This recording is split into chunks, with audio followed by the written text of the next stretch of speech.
21 август президенти ҷумҳурии Тоҷикистон, пешвои миллат муҳтарам Эмомалӣ Раҳмон ва раиси Маҷлиси Миллии Маҷлиси Олии Ҷумҳурии Тоҷикистон, раиси шаҳри Душанбе муҳтарам Рустами Эмомалӣ варзишгоҳи миллии нави пойтахтро мавриди истифода қарор доданд. дар даромадгоҳи асосии варзишгоҳ ба хотири арҷгузорӣ ба заҳмату ғамхориҳои ҳамешагии президенти ҷумҳурии Тоҷикистон, пешвои миллат муҳтарам Эмомалӣ Раҳмон ки дар бунёди варзишгоҳи миллӣ ва рушди футболи муосири тоҷик беназир аст, фаввора конструксияи соядасти президенти кишвар дар шакли арт-объект аз пӯлоди зангногир ва баландсифат тарҳрезӣ ва насб гардидааст. Ин на танҳо як унсури ороишӣ, балки як қисми таърихи бунёди варзишгоҳи миллӣ ба ҳисоб рафта, солҳои тӯлонӣ ҳамчун рамзи асосии бунёди варзишгоҳи миллӣ нигоҳ дошта мешавад.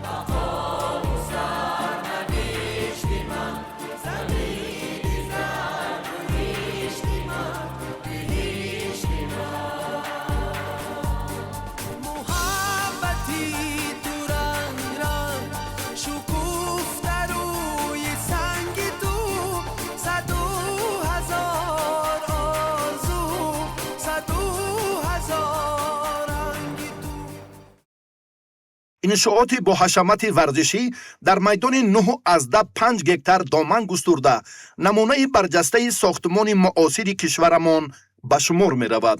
варзишгоҳ дорои беш аз 30,000 ҷойи нишаст буда, аз ду сатҳ иборат мебошад. дар сатҳи поёнӣ беш аз 12,000 ва дар сатҳи болоӣ 18,000 ҷойи нишаст мавҷуд аст. иншоот мувофиқ ба талаботи стандартҳои байналмилалии фифа бунёд шуда, ба категорияи дуюми байналмилалӣ ворид мегардад.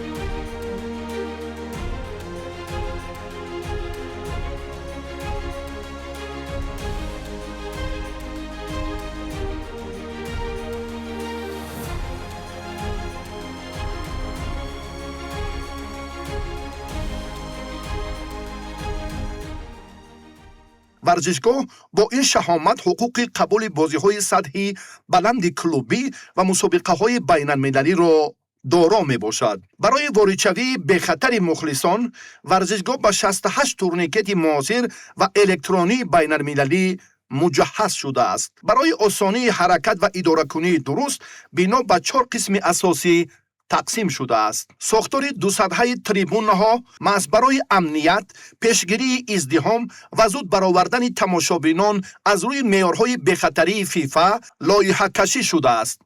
масоҳати зери сохтмони бино 27,000 метри мураббаъро ташкил дода, масоҳати умумии он зиёда аз 42,000 метри мураббаъ мебошад. баландии иншоот 33 метр буда, аз 5 ошёна иборат аст.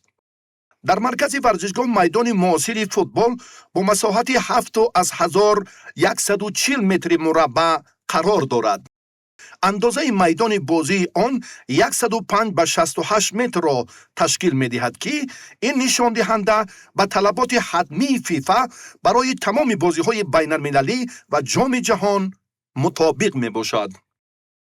андозаи умумии майдони варзишӣ бошад 130/87 метрро ташкил медиҳад ки ин ҳам мувофиқи меъёрҳои фифа барои минтақаҳои амниятӣ ва техникӣ дар атрофи майдон фазои бехатарро таъмин мекунад. ҷараёни бозиҳо тавассути ду монитори бузурги лед, ҳар кадомаш дар ҳаҷми 133 метри мураббаъ дар варзишгоҳ намоиш дода мешавад. мониторҳо ҳамчунин барои намоиши такрории наворҳо аз маълумоти бозӣ тибқи стандарти фифа хидмат мекунанд. мавриди зикр аст ки сифати баргузории бозиҳо ва пахши мустақими телевизиониро таҷҳизоти пуриқтидор تأمین می‌نمایند. میدان ورزش دارای 312 پروژکتور معاصر و پرقوت از شرکت فیلیپس میباشد که طلبات حتمی فیفا را برای روشنی یکخیله و پخش بازی‌ها با صفت بلند HD و 4K اجرا می‌کند. سیستم آوازی و اکوستیکا جزء دیگر انشاءات است. ورزشگاه با 88 کلانکه کسبی بلندگویک از شرکت باس مجهز شده است که پهنشوی تازه آواز را در تمام تریبون‌ها کفالت می‌دهد. موجودیت 66 دستگاه روشنی دهنده امکان می‌دهد که در ورزشگاه شو برنامه‌های بزرگ و مراسم‌های کشاده‌شوی سطح بین‌المللی با افکت‌های مخصوص روشنایی برگزار کرده شود. در ورزشگاه 50 کامرای نظارتی و 10 کامرای عادی که طلبات حتمی فیفا را برای ثبت و پخش بازی‌ها با صفت بلند HD و 4K اجرا می‌کند نصب کرده شده است. سیستم بخطری ورزشگاه نیز تامین بوده برای نظارت سوختار با تجهیزات معاصر زمانوی مجهز میباشد. بیش از 1000 تجهیزات هشدار دهنده هوشمند در تمام بنا طبق طلبات وصل گردیده است. برای ورزشگران 4 حجره مخصوص لباس عوض‌کنی با 104 جای ساخته شده است. زیرا استاندارد فیفا برای برگزاری مسابقه‌های کلان و بازی‌های پی در پی موجودیت کم از 4 حجره علاهیده را طلب می‌کند.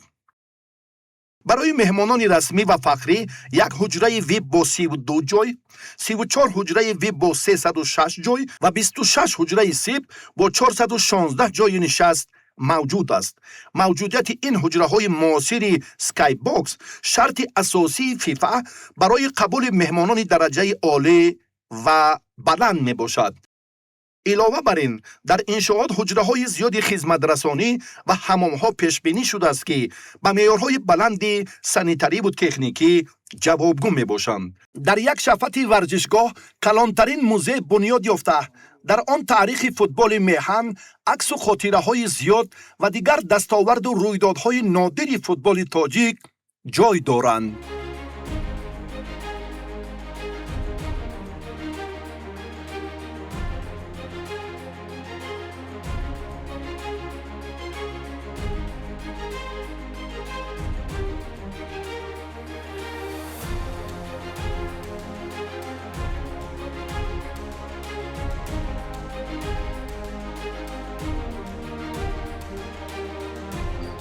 میگویند انسان کوه‌هایی را که میان آنها به دنیا میآید انتخاب نمی‌کند، اما قله‌ای را که باید به آن برسد خود او انتخاب می‌نماید.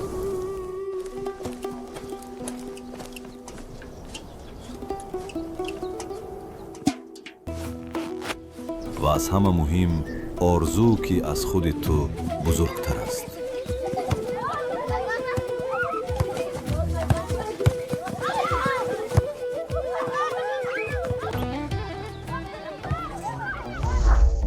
آرزو مرز ندارد، نه در مسافه و نه در وقت.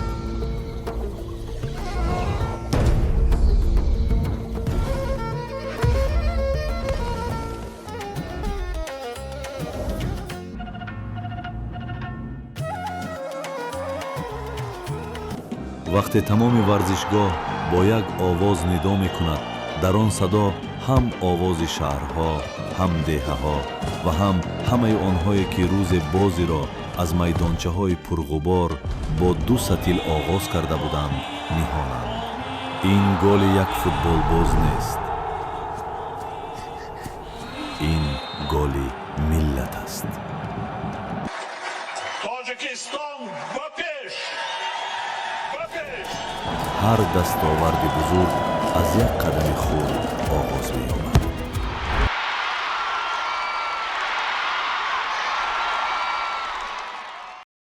نمای اساسی ورزشگاه ملی از پنل‌های معاصر آلومینی ساخته شده است. شبانه نمای بنا به یک قسم مهم سیمای ویزوالی ورزشگاه تبدیل یافته.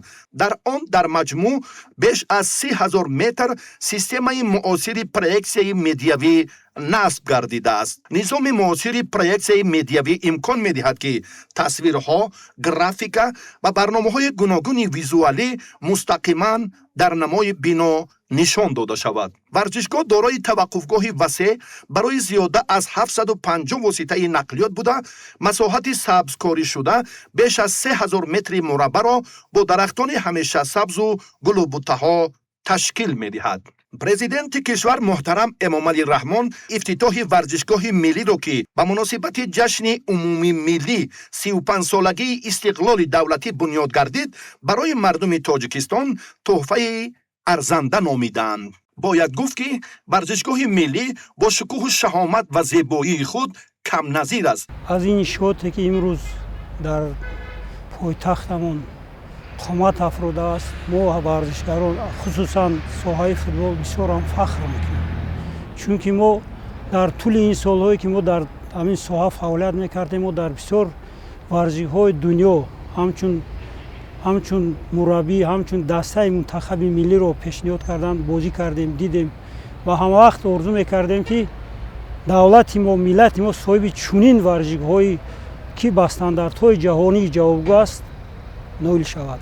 خوشبختانه امروز ما با این مراد رسیدیم. برای 35 سالگی استقلالیت فکر میکنم این یک تحفه بسیار خوب بود برای فوتبالبازان، برای مخلصان، برای هر یک شهروند تاجیکستان، برای که این خلی اینفراستراکتور بسیار امکانیت‌های خوب می‌دهد که در عرصه بین‌المللی تیم منتخب یک بازی‌های بسیار در سطح بلند گذراند. با فدراسیون فوتبال هم این امکانیت‌های نو می‌دهد که ما اکنون می‌توانیم هم بازی‌های بین‌المللی دوستانه در سطح بلند قبول کنیم و هم نقشه هم داریم که جام آسیا هم نیست در نقشه خیلی میدان‌ها امکانیت می‌دهد با ما یک مسابقه‌ای که جام آسیا هم گذرانیم.